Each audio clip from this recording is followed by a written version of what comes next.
Halo, selamat pagi anak-anak hebat. Bertemu lagi dengan Bu Novi di materi Bahasa Indonesia. Nah, hari ini kita masih akan bahas tentang teks fiksi yang beberapa waktu yang lalu sudah kita pelajari bersama. Tetapi ada yang berbeda. Kalau beberapa waktu yang lalu kita mencari kata kuncinya, informasi penting yang ada dalam cerita tersebut atau teks fiksi tersebut, kemudian menentukan kesimpulan dari teks fiksi yang sudah kalian baca atau kalian dengar. Nah, kalau hari ini kita akan bersama-sama belajar mengenai unsur-unsur yang ada di dalam sebuah teks fiksi. Nah, Bu Novi mulai terlebih dahulu dengan apa sih itu teks fiksi atau pengertian dari teks fiksi? Teks fiksi adalah cerita rekaan yang didasari dengan angan-angan. Berarti cerita ini atau teks fiksi itu dibuat berdasarkan daya imajinasi atau khayalan si pengarang. Dalam cerita teks fiksi tidak didasarkan pada fakta atau kejadian nyata. Dalam sebuah teks fiksi, itu ada beberapa jenis. Yang pertama adalah novel, yang kedua adalah cerpen, dan yang ketiga adalah roman. Bu Novi yakin untuk kalian yang senang membaca, novel dan cerpen itu bukan hal yang baru. Tapi untuk roman, mungkin beberapa dari kalian masih jarang mendengar. Nah, kita akan bahas apa sih perbedaan dari arti ketiga jenis cerita fiksi tersebut. Kita mulai dari novel.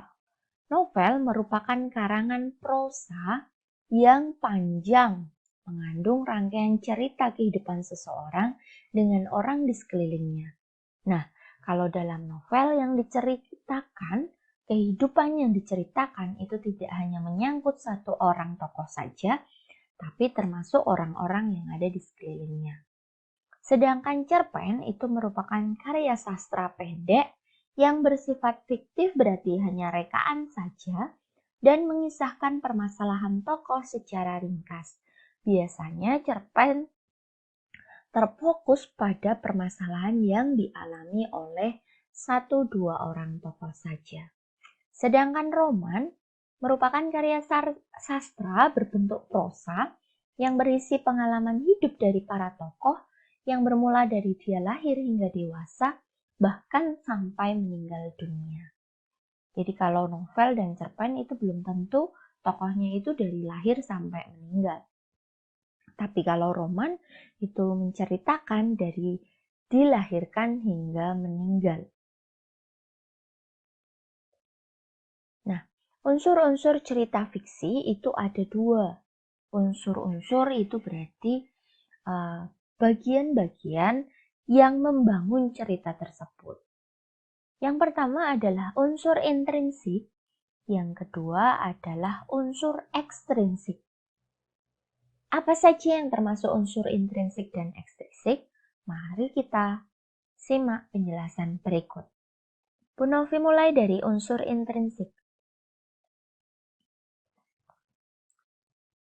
Yang disebut dengan unsur intrinsik itu ada beberapa macam, atau biasa juga dikatakan dengan unsur intrinsik terdiri dari beberapa macam. Yang pertama adalah tema, yang kedua adalah latar, yang ketiga adalah alur atau nama lainnya adalah plot. Yang keempat adalah sudut pandang, yang kelima adalah amanat, dan yang keenam adalah tokoh dan penokohan. Nah, kita bahas satu persatu dari masing-masing unsur intrinsik tersebut. Kita mulai dari tema. Apa itu tema? Tema yaitu pokok pikiran atau topik cerita yang dipakai untuk membuat suatu cerita. Jadi ketika kita ingin membuat sebuah teks fiksi, Yang pertama kita harus pikirkan adalah menentukan topik ceritanya atau menentukan temanya. Yang kedua tadi dikatakan adalah tokoh. Sebenarnya tokoh dan penokohan, tetapi Bu Novi akan jelaskan antara tokoh dan penokohan itu perbedaannya apa. Tokoh itu disebut juga dengan pelaku cerita. Jadi dalam sebuah teks itu ada beberapa tokoh yang biasanya terlibat dalam cerita tersebut. Nah, pelakunya atau tokohnya yang ada dalam cerita tersebut siapa saja itu merupakan tokoh. Tokoh itu dibedakan menjadi dua, tokoh utama dan tokoh pendukung. Biasanya tokoh utama itu akan lebih menjadi titik berat atau titik fokus dalam cerita tersebut. Sedangkan penokohan itu adalah cara pengarang menampilkan tokoh dalam cerita agar dapat diketahui sifat tokohnya. Nah, penokohan itu dalam sebuah teks itu terbagi menjadi tiga. Yang pertama protagonis atau biasa disebut dengan tokoh yang memiliki sifat baik.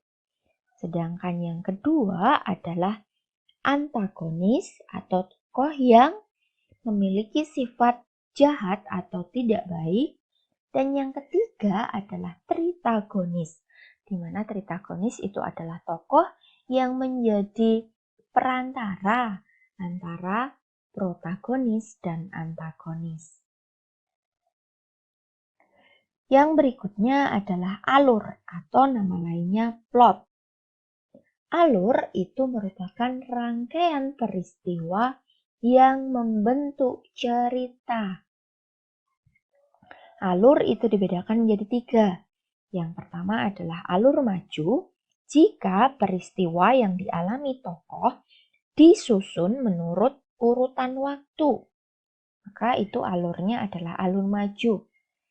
Contoh misalnya, kalian menceritakan kegiatan kalian dalam satu hari penuh, mulai dari bangun tidur, setelah itu apa yang kalian lakukan, mungkin mandi, setelah itu sarapan, setelah sarapan membantu orang tua, setelah membantu orang tua mengerjakan tugas, setelah mengerjakan tugas istirahat, tidur siang, menyaksikan televisi, ngobrol, berbincang-bincang dengan keluarga, kemudian kalian makan malam, kemudian setelah makan malam kalian belajar lagi, setelah itu kalian istirahat tidur.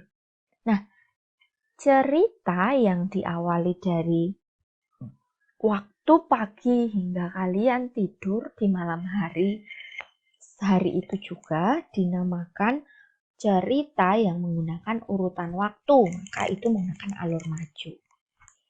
Selain alur maju, ada alur mundur, di mana peristiwanya berjalan dari peristiwa paling akhir menuju peristiwa awal. Sehingga dikatakan ceritanya mundur. Dari kejadian hari ini malah mundur ke mungkin tadi pagi, mungkin kemarin, mungkin minggu kemarin, atau beberapa waktu yang lalu. Dan yang terakhir adalah alur campuran, merupakan perpaduan antara alur maju dan alur mundur. Yang berikutnya adalah latar. Latar cerita itu dapat berupa keterangan tempat, keterangan waktu, maupun keterangan suasana dalam sebuah cerita.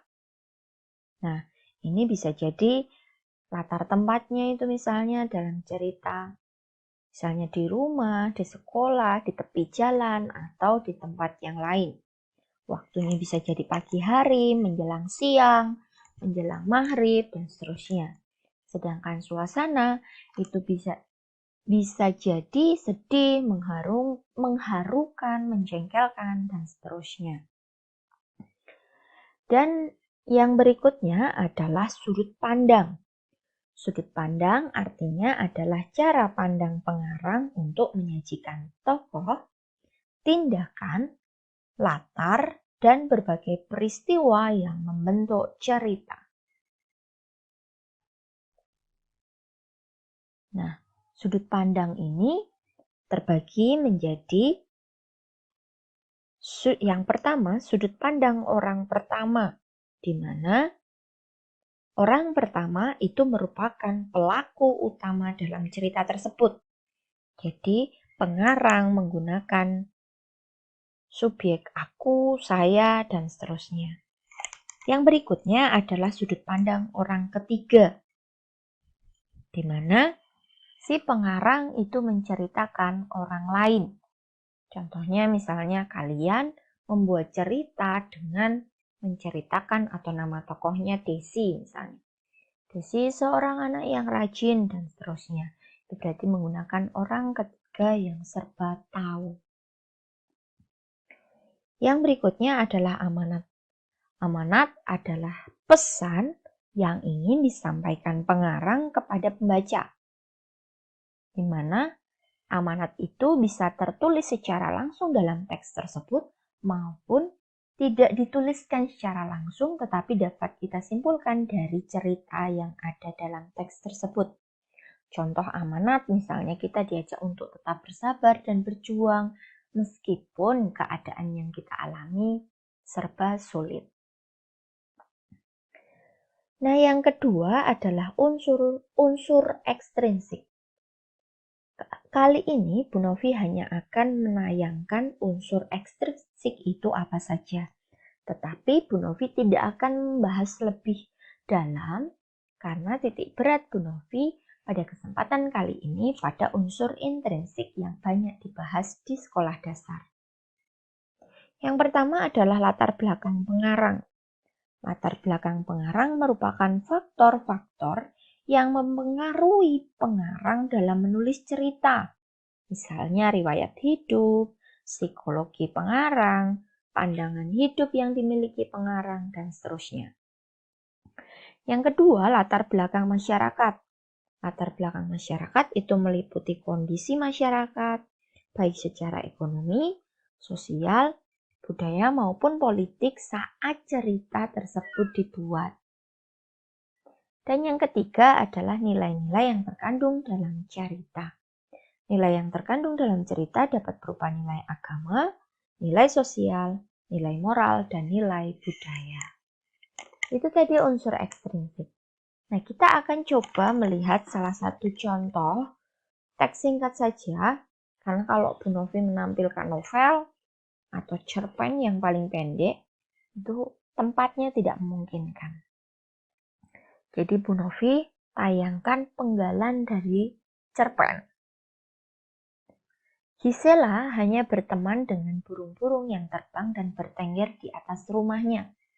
Ia merasa bahagia meskipun hanya berteman dengan burung-burung. Kepada burung-burung itulah Gisela mencurahkan segala perasaannya. Sebenarnya, Gisela adalah putri raja dari negeri Anta. Ia disihir oleh penasihat kerajaan. Oleh karena itu, ia berubah menjadi wanita tua. Ia difitnah dan dianggap sebagai penjelmaan iblis jahat. Gisela pun diusir dari istana. Sekali lagi ini hanya penggalan saja. Tapi dari penggalan ini, kita bisa menentukan beberapa unsur intrinsik yang tergambar dalam penggalan tersebut. Bu Novi mulai dari yang pertama. What? Bu Novi mulai dari yang pertama, maaf sebentar. Tidak akan Bu Novi pindah ke slide berikutnya. Yang pertama tema. Dari penggalan ini, kita bisa tahu bahwa topik atau pokok cerita ini adalah berkaitan dengan sifat atau sikap yang dimiliki oleh Gisela dalam menghadapi cobaan. Kalian bayangkan, kalian diusir dari rumah dan kalian disihir menjadi orang yang sudah tua. Maka kalian pasti sedih. Namun Gisela masih tetap bisa merasakan kebahagiaan meskipun dengan hal-hal yang sederhana. Maka dari cerita ini kita bisa tentukan bahwa temanya itu adalah tabah meski mengalami cobaan. Nah, itu tadi tema. salah satu unsur intrinsik yang ada di dalam penggalan cerita ini. Sedangkan unsur intrinsik yang bisa kita lihat dari penggalan cerita ini yaitu tentang tokoh dan penokohan. Dari cerita ini kita bisa tahu bahwa yang menduduki posisi sebagai tokoh utama adalah Gisela. Sedangkan tokoh pendukungnya yaitu tadi yang menyihir, yaitu penasehat kerajaan. Sedangkan penokohannya, jelas kita bisa tahu protagonisnya adalah Gisela, atau tokoh yang mempunyai sifat baik adalah Gisela, sedangkan tokoh yang mempunyai sifat jahat adalah penasehat kerajaan. Itu unsur intrinsik kedua yang bisa kita temukan dalam penggalan teks ini. Yang ketiga yaitu berkaitan dengan amanat atau pesan yang terkandung dalam cerita ini. Kita bisa tahu bahwa sikap hidup Gisela yang meskipun diusir dari istana, disihir menjadi wanita tua, tapi dia tetap bahagia, dia tetap menikmati kehidupannya, maka kita pun diajak untuk tabah, untuk tetap sabar, meskipun masalah, keadaan yang kita alami itu sungguh sangat buruk. Begitu. Novi ulang, amanatnya adalah kita diajak untuk tetap bahagia, tetap tabah, meskipun menghadapi cobaan atau menghadapi masalah yang besar. Kalau kita lihat dari urutan ceritanya yang ada dalam penggalan cerita ini, tiba-tiba di kalimat pertama dikatakan bahwa Gisela itu hanya punya teman yang berupa burung. Dia bahagia meskipun hanya berteman burung karena dia bisa mencurahkan perasaannya. Kemudian sebenarnya Gisela itu putri raja. Kemudian dia disihir menjadi wanita tua, difitnah dan diusir. Nah, ini alur cerita atau urutan ceritanya bukan dari Gisela adalah seorang putri raja. Bukan seperti itu, tetapi justru dimulai dari sikap yang dia tunjukkan saat ini dan diakhiri dengan latar belakang dia yang sebenarnya dia adalah seorang putri raja yang difitnah, disihir sehingga diusir dari istana. Penyebab dia hanya mempunyai teman berupa burung. Maka alur yang dipakai dalam penggalan ini adalah alur mundur. Sedangkan yang berikutnya, unsur intrinsik yang bisa kita lihat dalam cerita ini yaitu tentang sudut pandang. Sudut pandang yang dipakai pengarang dalam cerita ini adalah orang ketiga. Karena dalam cerita ini orang ketiga itu adalah orang yang serba tahu. Nah itu tadi contohnya, memang hanya ada beberapa unsur intrinsik yang ada dalam penggalan cerita tadi. Tetapi Bu Novi harap bisa memberikan sedikit gambaran kepada kalian mengenai unsur intrinsik dalam sebuah cerita. Yang berikutnya adalah tentang watak tokoh. Watak tokoh itu ada 3. Tadi sudah disebutkan watak tokoh atau penokohan. Karena tadi sudah disebutkan bahwa penokohan itu adalah cara pengarang menceritakan atau menggambarkan sifat atau watak dari masing-masing tokoh dalam cerita tersebut. Yang pertama tadi protagonis. Sekali lagi Bu Novi ulang, tokoh protagonis adalah tokoh yang berwatak baik dan positif. Biasanya tokoh ini adalah tokoh yang disukai oleh pembaca. Tokohnya misalnya menunjukkan sikap yang rela berkorban, dermawan, jujur, rendah hati, pandai, mandiri, setia kawan, dan seterusnya. Lawan dari protagonis yaitu antagonis. Tokoh antagonis adalah tokoh yang berwatak buruk atau negatif. Biasanya tokoh ini yang membuat pembaca itu menjadi benci dan gregetan sendiri ya. Watak yang dimiliki oleh tokoh ini contohnya pendendam, pembohong, suka pamer, sombong, ambisius, iri, dan seterusnya. Sedangkan tokoh yang ketiga yaitu tritagonis, yaitu tokoh pembantu atau penengah dalam cerita untuk tokoh protagonis dan antagonis. Tokoh ini membantu dalam menyelesaikan sebuah konflik dalam sebuah cerita. Nah, ada beberapa cara untuk memahami watak tokoh, mulai dari memahami perilaku tokoh, memahami cara bicara tokoh. Kalau kesombongan seseorang kan pasti terlihat dari kalimat yang diucapkan oleh orang atau tokoh tersebut. Melihat bagaimana tokoh lain berbicara tentangnya, memahami bagaimana jalan pikiran tokoh, dan seterusnya. Nah, itu tadi watak tokoh yang ada dalam sebuah teks. Nah, Bu Novi beri contoh lain lagi. Ini juga hanya penggalan, karena kalau Bu Novi tampilkan semuanya nanti terlalu panjang. Di tengah ladang ada kolam kecil. Di sana tinggal seekor kura-kura. Pada pertengahan musim kemarau, kura-kura amat sedih. Ia sedih karena air di kolam tinggal sedikit. Jika 2 minggu lagi hujan tidak turun, kolam itu akan kering. Bagaimana nasibku jika tidak ada yang menolong? Aku pasti mati, kata kura-kura. Tak lama kemudian datanglah burung bangau. Aku ingin menolong kamu, kata burung bangau. Maukah kau kuterbangkan ke sungai yang airnya masih dalam? Jika mau, gigitlah kakiku kuat-kuat. Aku akan terbang membawamu. Kura-kura menyambut tawaran itu dengan gembira. Nah, dari cerita singkat ini, kita bisa tahu bahwa tokoh yang ada dalam cerita ini ada 2, yaitu kura-kura dan burung bangau. Nah, watak dari kura-kura kita bisa tahu bahwa dia ketika mengalami masalah, dia langsung memastikan sesuatu yang belum pasti sebenarnya. Akan mengatakan, aku pasti mati. Maka dari kalimat yang dia ucapkan, kita bisa temukan bahwa kura-kura itu mempunyai sifat atau watak pesimis. Jadi, minder kalau dalam bahasa Jawa. Sedangkan watak dari burung bangau yaitu suka menolong. Nah, dalam cerita ini kita juga bisa menentukan unsur intrinsik yang lain. Coba sekarang kalian tentukan unsur intrinsik selain tokoh dan penokohan yang ada dalam cerita ini. Oke, kalian baru latihan, jadi tidak apa-apa.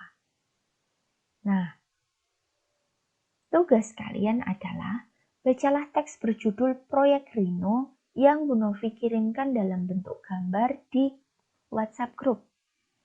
Nah, kalau itu teks lengkap, tapi hanya cerpen saja. Salah satu jenis dari teks fiksi. Nah, kerjakan tugas yang ada dalam gambar. Gambarnya seperti ini. Jadi tugas kalian nanti adalah setelah membaca, kalian siapkan kertas ukuran A4 atau folio. Kalau kalian memang tidak punya kertas, kalian boleh mengerjakannya di buku tulis tematik. Nah, kalian buat format diagram berikut. Berikut itu mana? Berikut nanti akan Bu Novi tayangkan. Untuk menuliskan tokoh utama, tokoh tambahan, watak, dan tempat terjadinya cerita fiksi Proyek Rino. Sekali lagi yang ditentukan, yang kalian tuliskan adalah tokoh utama, tokoh tambahan. Maksudnya ini tokoh utama, tokoh pendukung, atau tokoh tambahan sama watak dari masing-masing tokoh dan tempat terjadinya cerita tersebut ya. Selain menentukan beberapa unsur intrinsik ini, kalian juga tentukan isi ceritanya. Isi ceritanya cukup kalian tuliskan secara ringkas saja. Di sini Bu Novi menyediakan 4 baris. Kalian buat cerita berjudul Proyek Rino, itu tulis kesimpulan ceritanya dalam 4 atau 5 baris saja. Nah, ini diagramnya. Kalian buat diagramnya seperti ini boleh, kalian tulis susun ke bawah juga boleh. Yang pasti di bagian paling atas itu judul ceritanya apa, kemudian watak tokoh utamanya ditulis dulu siapa, kemudian wataknya apa, wataknya bagaimana. Watak tokoh tambahannya siapa, kemudian wataknya seperti apa. Kemudian ini gambar tempat peristiwa, itu maksudnya di mana peristiwa itu terjadi. Kemudian yang di sini adalah hubungan antara tokoh utama dan tokoh tambahan itu berkaitan dengan hubungan dari ini. Jadi setelah kalian baca tadi, kira-kira hubungannya apa tokoh utama dan tokoh tambahan? Nah, kalau kalian bisa menemukan unsur intrinsik yang lain selain yang Bu Novi gambarkan atau tayangkan di sini, kalian diperbolehkan juga menuliskannya. Oke, demikian penjelasan dan tugas kalian hari ini anak-anak. Kalau kalian masih bingung, ada beberapa alternatif penyelesaian.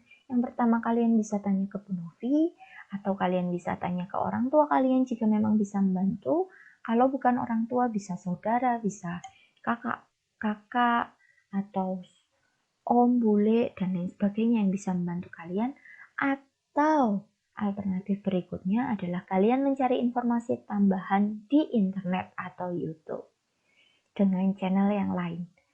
Baik, terima kasih anak-anak atas perhatian kalian. Selamat belajar, selamat mengerjakan. Tetap semangat dan jaga kesehatan. Sampai jumpa lagi dan terima kasih.